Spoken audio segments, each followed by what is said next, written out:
मित्रों नमस्कार। आपको मेरा सादर प्रणाम। माता रानी का आशीर्वाद आप सब मित्रों पर बना रहे। मित्रों, आज की कहानी है हम किसके भाग्य से खाते हैं और कौन सा कर्म से हमें प्राप्त होता है। तो इसलिए इस कहानी को आप ज़रूर सुनिएगा। कहते हैं कि एक बार की बात है, नारद मुनि जी पृथ्वी लोक में भ्रमण करते हुए बैकुंठ लोक को जा पहुँचे और उन्होंने आदर पूर्वक भगवान श्री हरि को प्रणाम किया और भगवान विष्णु ने उन्हें बड़े सम्मान पूर्वक उन्हें बिठाया अपने साथ और प्रसन्न होकर आने का कारण पूछा। तब नारद मुनि जी कहते हैं, हे प्रभु, आपने अपना नाम कृपा निधान रखा है। आपके जो प्रिय भक्त हैं वो आपके नाम से तर जाते हैं। तो आज मैं भी आपके पास आया हूँ। मेरे मन में एक प्रश्न उठ रहा है कि हम किसके भाग्य से खाते हैं। हे प्रभु, आप कृपा करके मेरे प्रश्न का उत्तर दें और मेरा मार्गदर्शन करें। जो सामान्य नर नारी हैं वो इस ज्ञान से वंचित रह जाते हैं, इसलिए मुझे आप कोई ऐसा सरल उपाय बताने की कृपा करें जिससे सामान्य भक्त आपकी भक्ति से मुक्ति पा सके। नारद जी की बात सुनकर भगवान श्री हरि बोले, हे नारद जी, मेरी बात ध्यान पूर्वक सुनो। जो नर नारी मेरे व्रत का पालन करेंगे और श्रद्धा भक्ति से मुझे याद करेंगे, मेरी पूजा अर्चना करेंगे, मैं उनके लिए स्वर्ग के द्वार साक्षात खोल देता हूँ। इसके बाद विष्णु जी नारद जी से कहते हैं, इसे मैं आपको एक कथा के माध्यम से बताता हूँ। आप धैर्यपूर्वक सुन करके कथा को सुने। जो भी भक्त इस कहानी को सुनेगा और मेरा थोड़ा सा भी चिंतन करेगा, नाम लेकर के पूजन करेगा, वह बैकुंठ धाम को प्राप्त करेगा। भगवान लक्ष्मी नारायण कभी अपने भक्तों को निराश नहीं करते हैं। तो मित्रों, यह कथा मोक्ष प्रदान करने वाली ये कथा जानते हैं कि हम सब किसके भाग्य से खाते हैं। एक नगर में एक राजा अपनी 2 बेटियों तथा पत्नी के साथ रहते थे और एक दिन बोले, राजा भोजन करते समय अपनी दोनों बेटियों तथा अपनी पत्नी से पूछता है कि तुम किसके भाग्य का खाते हो। बड़ी बेटी बोली, पिताजी, मैं तो अपने भाग्य का ही खाती हूँ। जबकि छोटी बेटी बोली, पिताजी, मैं तो अपनी किस्मत से ही खाती हूँ, अपने कर्म और मेहनत से ही खाती हूँ। तब राजा ने क्रोध करते हुए अपनी पत्नी की तरफ देखा तो पत्नी ने भी डरते हुए कहा कि हे स्वामी, मैं तो आपके भाग्य से ही खाता हूँ, क्योंकि आप कमाते हो फिर घर में लेकर के आते हैं, इसलिए हम खाते हैं।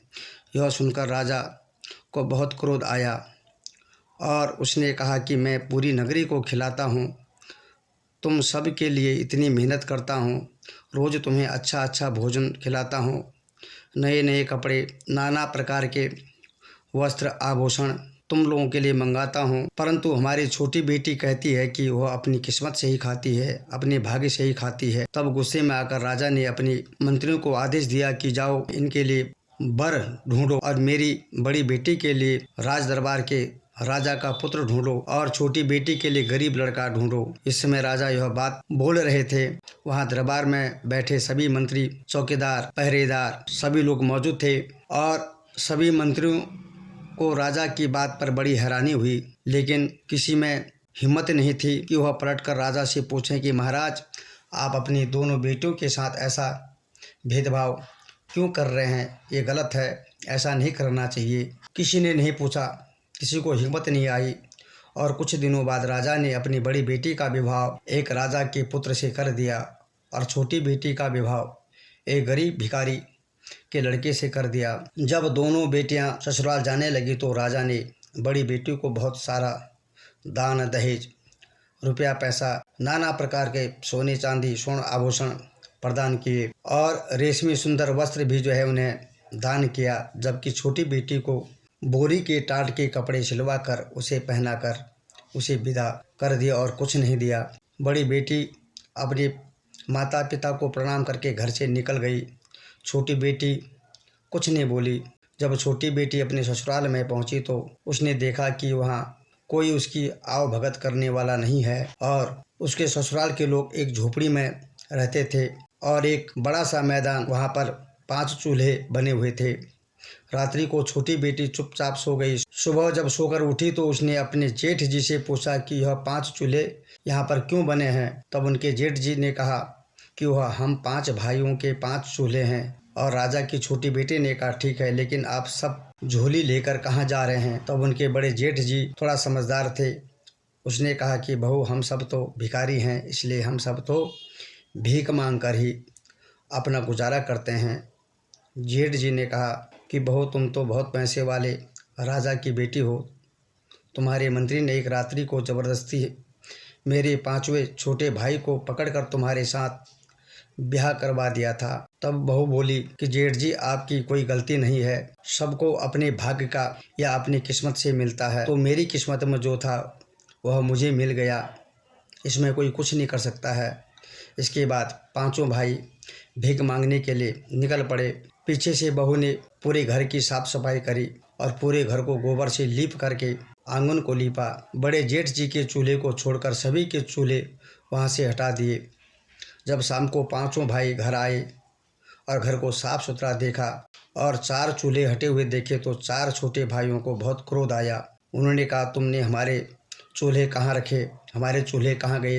तब नई बहू बोली कि आज से हम एक ही चूल्हे पर भोजन बनाएंगे, मैं खाना बनाऊंगी और आप सब मिलकर हम लोग खाएंगे। यह सुनकर के सबको बहुत ही अच्छा लगा और तब बहू ने कहा कि पहले आप सब नदी पर जाकर स्नान करें, कपड़े धोकर के पहन लें और उसके बाद घर आते समय ठाकुर जी के मंदिर में दर्शन करके आना। जब इतना छोटा भाई ने जब सुना तो चारों भाइयों को बड़ा क्रोध आया, लेकिन जेठ थोड़ा समझदार था, उसने कहा, जैसा बहू कह रही है हम सब उसका पालन करेंगे। और आज से पहले कभी भी 5 भाई कभी नहाए भी नहीं थे।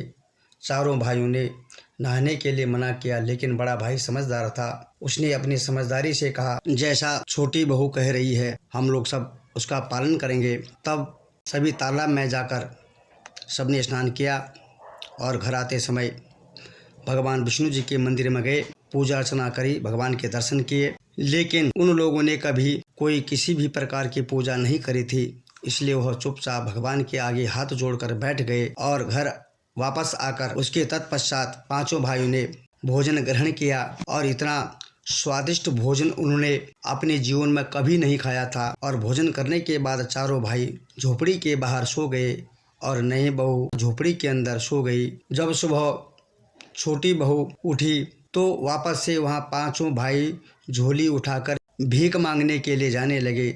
तब नई बहू ने कहा, आज से बोले आप लोग भीख नहीं मांगोगे और मेहनत करोगे, मजदूरी करोगे और मेहनत और मजदूरी के बल पे जो कुछ भी धन हमें प्राप्त होगा उसी से ही हम अपने परिवार का लालन पालन करेंगे।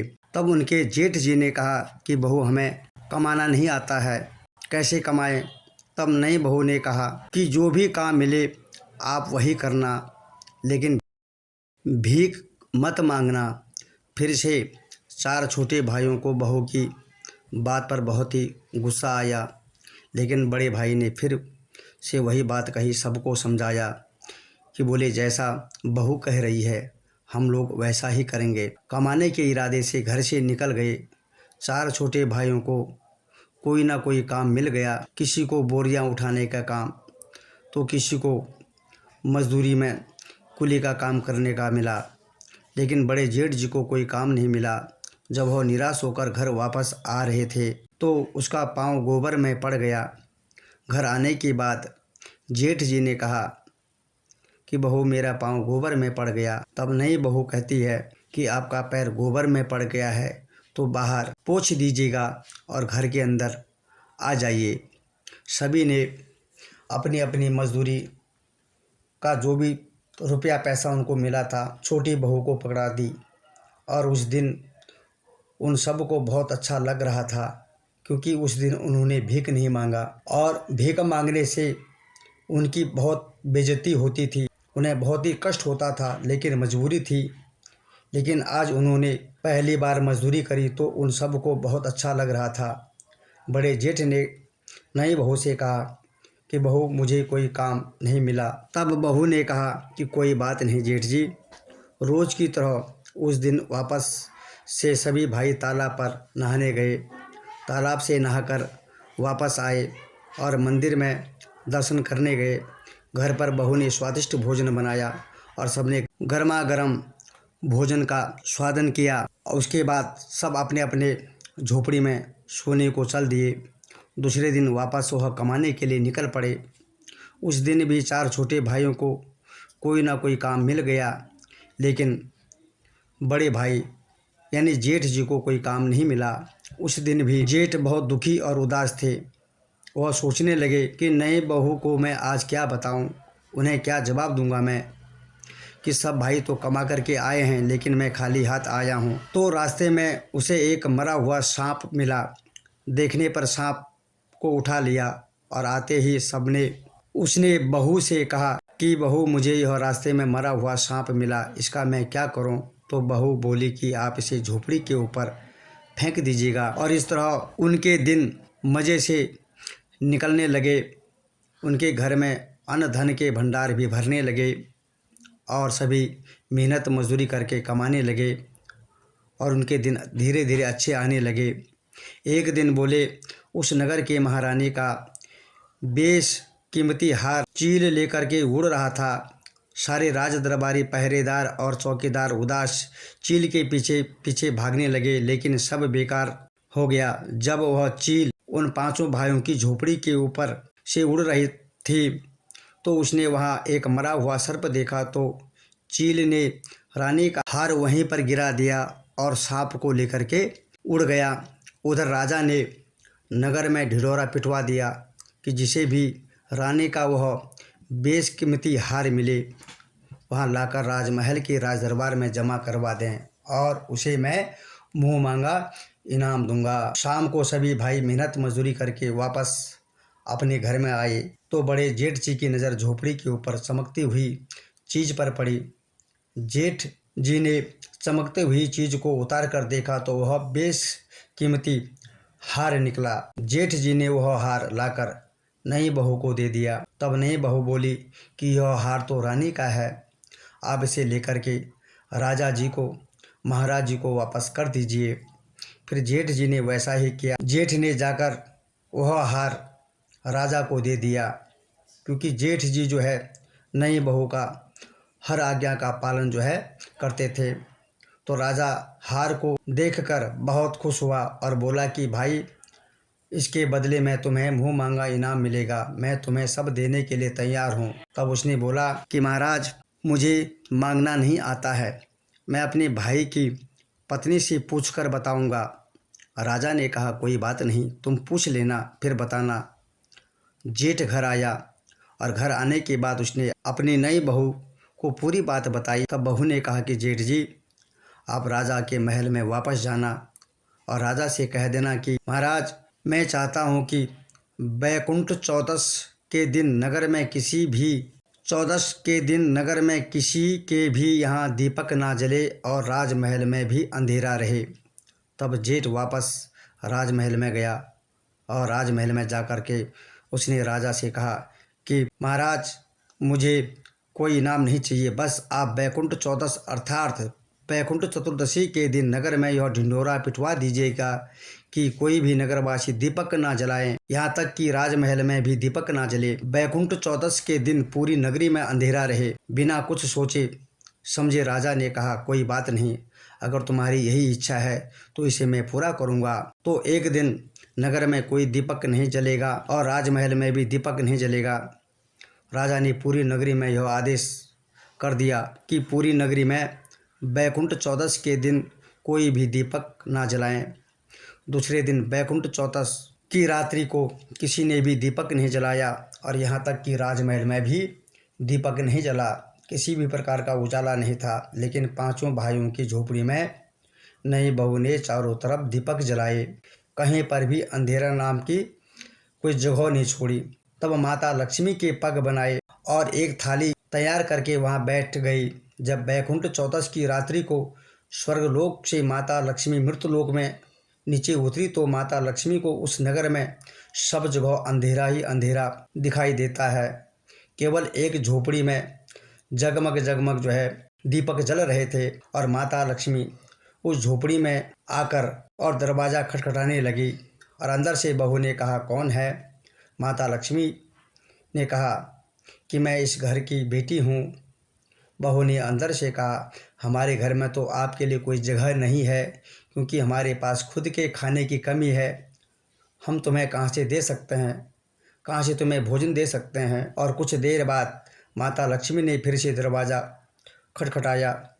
फिर बहू ने अंदर से पूछा, आप कौन हैं? तब माता लक्ष्मी जी कहती हैं कि मैं इस घर की बहू हूँ। तब भी नई बहू ने जो है दरवाज़ा नहीं खोला और तीसरी बार माता लक्ष्मी ने फिर से दरवाज़ा खटखटाया। तब नई बहू ने कहा, आप कौन हैं? तब माता लक्ष्मी जी कहती हैं कि मैं इस घर की बहू और 7 पीढ़ी तक इसी घर में रहूँगी। ऐसा सुनते ही नई बहू ने दरवाज़ा खोल दिया। जैसे ही माता लक्ष्मी ने झोपड़ी के अंदर पाँव रखा, उनका घर तो सुंदर महल में बदल गया। नई बहू ने माता लक्ष्मी को बैठने के लिए चौकी दी।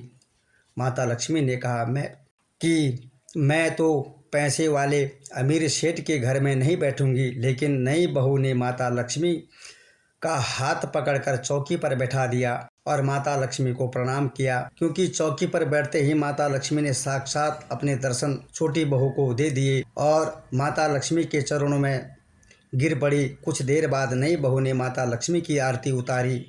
फिर क्या था, लक्ष्मी माता जी की कृपा से उनका घर धन्य धान्य से परिपूर्ण हो गया। और सुबह जब पांचों भाई सोकर जब उठे तो उनका घर महल में बदल गया था।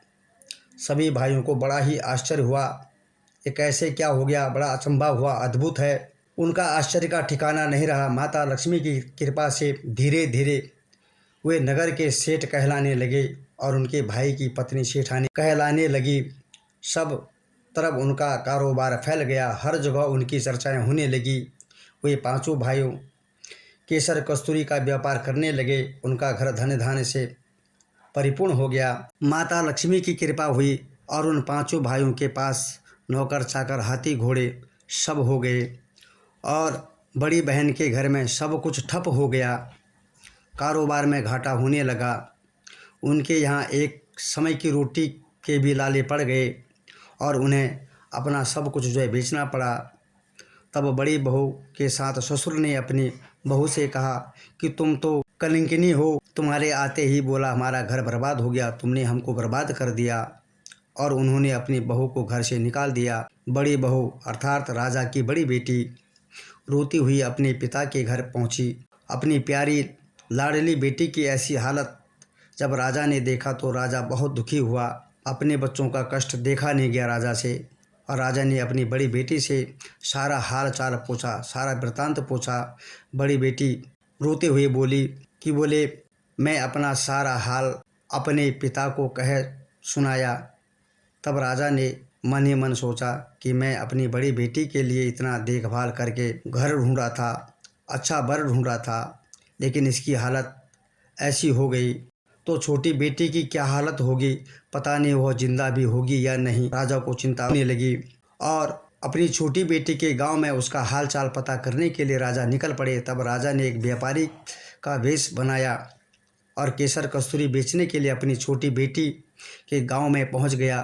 गांव में पहुंचते ही राजा ने ज़ोर ज़ोर से आवाज़ लगानी शुरू कर दी कि केसर कस्तूरी ले लो, कोई केसर कस्तूरी ले लो। करते करते आवाज़ देते हुए बोले जो है सुबह से दोपहर हो गई। तभी गले में एक राजा ने आवाज़ लगाई। उस गली में उसकी छोटी बेटी का हवेली नुमा मकान था।